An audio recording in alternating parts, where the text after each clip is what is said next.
دوستو، زندگی اللہ پاک کی عطا کی گئی ایک بہت ہی بڑی نعمت ہے۔ یہ زندگی اللہ پاک کی امانت بھی ہے۔ جب سے زمین کے اس گولے پر زندگی کا وجود پیدا ہوا ہے، تب سے یہ زندگی چلی آ رہی ہے اور روز قیامت تک یہ زندگی ایسے ہی چلتی رہے گی۔ لوگ آئیں گے، لوگ جائیں گے، ہم پیدا ہوئے، ہم مر جائیں گے، اسی طرح دوسرے لوگ پیدا ہو جائیں گے اور پھر ہماری جگہ لے لیں گے، اسی طرح سے وہ چلے جائیں گے، پھر اور لوگ آئیں گے، آتے رہے ہیں، آتے رہیں گے، یہ سلسلہ تا قیامت جاری رہے گا۔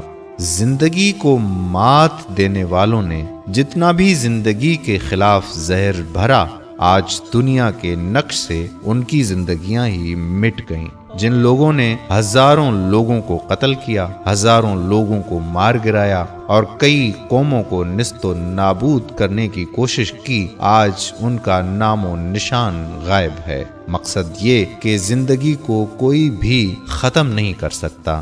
ایک زندگی ختم ہوگی تو 100 زندگیاں جنم لیں گی، اور اسی طرح سے زندگی کا یہ تسلسل قیامت تک جاری رہے گا۔ زندگی کی اہمیت کیا ہے، زندگی ہمیں کیوں ملتی ہے، اور زندگی کی تاریخ کیا ہے، ہم اس پہلو پر اس ویڈیو میں آپ سے کرنے والے ہیں تفصیلی بات۔ لیکن اس سے قبل آپ تمام دوستوں سے یہ گزارش کرتا چلوں کہ اگر آپ ہمارے YouTube چینل راہ حیات پر نئے آئے ہیں تو ہمارے چینل کو سبسکرائب کریں اور ساتھ میں جڑے ہوئے بیل بٹن کو بھی کلک کر دیں تاکہ ہماری آنے والی ویڈیوز کا نوٹیفیکیشن آپ کو ملتا رہے، اور ہمارے YouTube چینل راہ حیات کے آپ آفیشل سبسکرائبر بن جائیں۔ دوستو، گھر کے آنگن میں ایک بیل اگی ہوئی تھی۔ مکان کی مرمت ہوئی تو وہ ملبے کے نیچے دب گئی۔ آنگن کی صفائی کرواتے ہوئے مالک مکان نے بیل کو کٹوا دیا، دور تک کھود کر اس کی جڑیں بھی نکلوا لی۔ اس کے بعد پورے صحن میں اینٹیں بچھا کر سیمنٹ سے پختہ کروا دیا۔ کچھ عرصہ بعد بیل کی سابقہ جگہ کے پاس ایک نیا واقعہ رونما ہوا۔ پختہ اینٹیں ایک مقام پر ابھر آئیں۔ ایسا معلوم ہوتا تھا جیسے کسی نے دھکا دے کر انہیں اٹھا دیا ہے۔ کسی نے کہا کہ یہ چوہوں کی کاروائی ہوگی، کسی نے کہا کہ شاید زمین نیچے سے نرم ہوگی اور اس لیے پھول گئی ہے، کسی نے کوئی قیاس قائم کرنے کی کوشش کی تو کسی نے کوئی۔ آخر کار اینٹیں ہٹائی گئیں تو معلوم ہوا کہ بیل کا پودا اس کے نیچے مڑی ہوئی شکل میں موجود ہے۔ بیل کی کچھ جڑیں زمین کے نیچے رہ گئی تھیں، وہ بڑھ کر اینٹ تک پہنچی اور اب اوپر آنے کے لیے زور کر رہی تھیں۔ یہ پتیاں اور انکھوے جن کو ہاتھ سے اگر مسلا جائے تو وہ آٹے کی طرح پس اٹھیں۔ ان کے اندر اتنی طاقت ہے کہ اینٹ کے فرش کو توڑ کر اوپر آ جائیں۔ مالک مکان نے کہا کہ میں ان کی راہ میں حائل نہیں ہونا چاہتا۔ اگر یہ بیل مجھ سے دوبارہ زندگی کا حق مانگ رہی ہے تو میں اس کو زندگی کا حق دوں گا۔ چنانچہ انہوں نے چند اینٹیں نکلوا کر اس کے لیے جگہ بنا دی۔ 1 سال بعد ٹھیک اسی مقام پر تقریباً 15 فٹ اونچی بیل کھڑی ہوئی، جہاں اس کو ختم کر کے اس کے اوپر پختہ اینٹیں جوڑ دی گئی تھیں اور سیمنٹ لگا دیا گیا تھا۔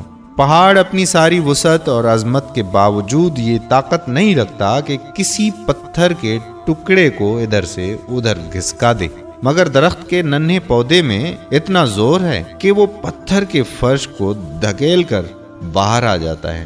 یہ طاقت اس کے اندر کہاں سے آئی؟ اس کا سرچشمہ عالم فطرت کا وہ پراسرار مظہر ہے جس کو زندگی کہا جاتا ہے۔ زندگی اس کائنات کا ایک حیرت انگیز واقعہ ہے۔ زندگی ایک ایسی طاقت ہے جس کو کوئی دبا نہیں سکتا، اس کو کوئی ختم نہیں کر سکتا، اس کو پھیلنے اور بڑھنے کے حق سے کوئی محروم نہیں رکھ سکتا۔ زندگی ایک ایسی قوت ہے جو اس دنیا میں اپنا حق وصول کر کے رہتی ہے۔ جب زندگی کی جڑیں تک کھود دی جاتی ہیں اس وقت بھی وہ کہیں نہ کہیں اپنا وجود رکھتی ہے اور موقع پاتے ہی دوبارہ ظاہر ہو جاتی ہے۔ جب ظاہر طور پر دیکھنے والے یقین کر لیتے ہیں کہ اس کا خاتمہ کیا جا چکا ہے، اس وقت بھی وہ عین اسی مقام سے اپنا سر نکال لیتی ہے جہاں اسے توڑا اور مسلا گیا تھا۔ یہی زندگی کی حقیقت ہے۔ زندگی کو ختم کرنے والے لوگ ہمیشہ کے لیے ختم ہو گئے، ان کا نام و نشان اس زمین سے مٹ گیا، لیکن زندگی کا وجود آج بھی موجود ہے، اور یہ پھلتی پھولتی رہی ہے اور پھلتی پھولتی رہے گی۔ دنیا کی تاریخ میں بڑے بڑے ظالم گزرے ہیں جنہوں نے بہت سی زندگیوں کو ضائع کر دیا، بہت سی زندگیوں کو مار گرایا، بہت سارے لوگوں کو قتل کر کے انہوں نے سمجھا کہ اب ہم نے زندگی کو ہی مات دے دی، لیکن یہ کیا ہوا کہ ان کو خود مات مل گئی اور ان کی صفحہ ہستی اس دنیا سے ہی مٹ گئی۔ ہلاکو خان کا واقعہ تو آپ نے سنا ہی ہوگا، وہ بہت ہی بڑا ظالم حکمران تھا۔ ایک مرتبہ کئی لوگوں کو قطاروں میں کھڑا کیا گیا، ہلاکو خان پہنچا وہاں پر اور حکم دیا کہ ان کی گردنیں اڑا دی جائیں۔ جب پہلی صف میں موجود لوگوں کی گردنیں اڑائی جا رہی تھیں تو ایک بزرگ آدمی جان بچاتے ہوئے دوسری صف میں پہنچ گیا۔ جب دوسری صف کے لوگوں کی گردنیں اڑانا شروع کر دی گئیں اور اس نے دیکھا کہ اب میری باری آن پہنچی تو وہ تیسری صف میں چلا گیا۔ جب تیسری صف والے لوگوں کی گردنیں اڑانا جلادوں نے شروع کر دیں تو وہ چوتھی صف میں نکل گیا۔ ہلاکو خان یہ منظر دیکھ رہا تھا، جس کے ہاتھ میں نیمبو تھا وہ نیمبو کو آسمان کی طرف اچھال کر پکڑ رہا تھا۔ وہ دیکھ رہا تھا جب سارے لوگوں کی گردنیں اڑا دی گئیں اور اس بوڑھے آدمی کی باری آئی تو ہلاکو خان نے اپنے جلادوں کو کہا کہ ذرا رک جاؤ۔ وہ رک گئے اور اس بوڑھے آدمی سے ہلاکو خان پوچھنے لگا کہ میں دیکھ رہا ہوں کہ تو پہلی صف میں کھڑا تھا، اس طرح سے دوسری صف میں چلا آیا، پھر تیسری میں، پھر چوتھی میں، تو اب بتاؤ تم ایسا کیوں کر رہے تھے؟ اس شخص نے کہا کہ جب پہلی صف میں کھڑا تھا تو موت وہاں آ پہنچی، میں نے سوچا کہ میں دوسری صف میں چلا جاؤں، شاید میں بچ جاؤں۔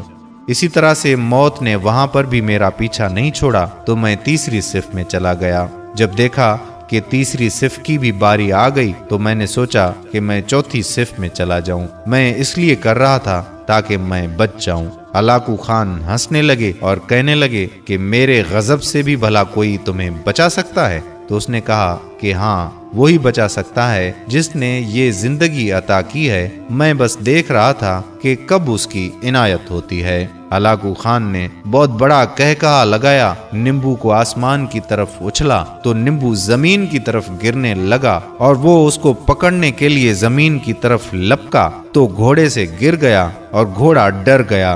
گھوڑے نے ہلاکو خان کو بہت گھسیٹتے ہوئے اس کا سر جا کے پتھروں سے ٹکرایا اور وہ وہیں کا وہیں مر گیا۔ فوجیوں نے بہت کوشش کی گھوڑے کو پکڑنے کی، لیکن وہ اس کو پکڑ نہیں سکے۔ جب ہلاکو خان کو مرتا ہوا دیکھا تو اس بوڑھے کی طرف سے انہوں نے دھیان ہی ہٹا دیا، کیونکہ فوجی اس بوڑھے شخص سے ڈر گئے تھے، تو اسے یہ زندگی عطا ہوئی۔ اور وہ شخص جو زندگیوں کا دشمن تھا، جو زندگی کو کچھ نہیں سمجھتا تھا، اور اس کا مقدر یہ بنا کہ اپنے ہی گھوڑے سے گر کر وہ گھسیٹتا ہوا مر گیا، اور تمام زندگیاں آج تک پھر سے محفوظ ہوئیں۔ میرے دوستو، زندگی اللہ تعالیٰ کی دی ہوئی بہت ہی بڑی نعمت ہے، ہمیں اس کو رائے گاں بالکل نہیں کرنا چاہیے، نہ ہی اپنی زندگی کو اس طرح سے ختم کرنا چاہیے اور نہ ہی دوسروں کی زندگیوں کے ساتھ کھیلنا چاہیے۔ اللہ پاک نے یہ امانت ہمیں عطا کی ہے، زندگی موت کی امانت ہے، یہ موت کے حوالے ہوگی، لیکن جب تک موت آئے اس سے قبل ہمیں جو وقت ملا ہے، اس وقت میں ہم اپنی زندگی کو بھرپور نمونے سے گزاریں، اللہ پاک کی عبادت اور اطاعت میں گزاریں۔ حضور نبی صلی اللہ علیہ وآلہ وسلم نے جو ہمیں سنتیں دی ہیں، ان سنتوں پر عمل کر کے اپنی زندگی بسر کریں تو اس دنیا میں بھی ہماری کامیابی ہے اور آخرت میں بھی انشاءاللہ کامیابی ہی ہوگی۔ اللہ پاک آپ تمام دیکھنے والوں کو دنیا و آخرت کی بھلائیاں نصیب فرمائے، آمین۔ میرے دوستو، اگر آپ نے ابھی تک ہمارا یوٹیوب چینل راہ حیات سبسکرائب نہیں کیا تو ابھی سے سبسکرائب کر کے گھنٹی کے بٹن کو پریس کر دیجئے تاکہ ایسی مزید معلوماتی ویڈیوز آپ تک پہنچتی رہیں۔ اس ویڈیو کو اپنے دوست و احباب کے ساتھ شیئر کرنا مت بھولیے گا۔ اگر آپ کو ویڈیو پسند آئی ہے تو پسندیدگی کا سب سے بہترین اظہار یہ ہے کہ آپ ویڈیو کو لائک کریں، شیئر کریں اور نیچے دیے گئے کمنٹ باکس میں اپنے کمنٹس بھی کریں اور ہمیں بتائیں کہ آپ مزید کن کن موضوعات پر ویڈیوز دیکھنا چاہتے ہیں، تو ہم ان موضوعات پر آپ کے لیے ویڈیوز ضرور بنائیں گے۔ آپ نے اپنا قیمتی وقت دے کر ہماری ویڈیو کو دیکھا، اس کے لیے ہم آپ کے بہت زیادہ ممنون و مشکور ہیں۔ اگلی ویڈیو تک قادر کلہوڑو کو اجازت دیجیے گا۔ اللہ حافظ۔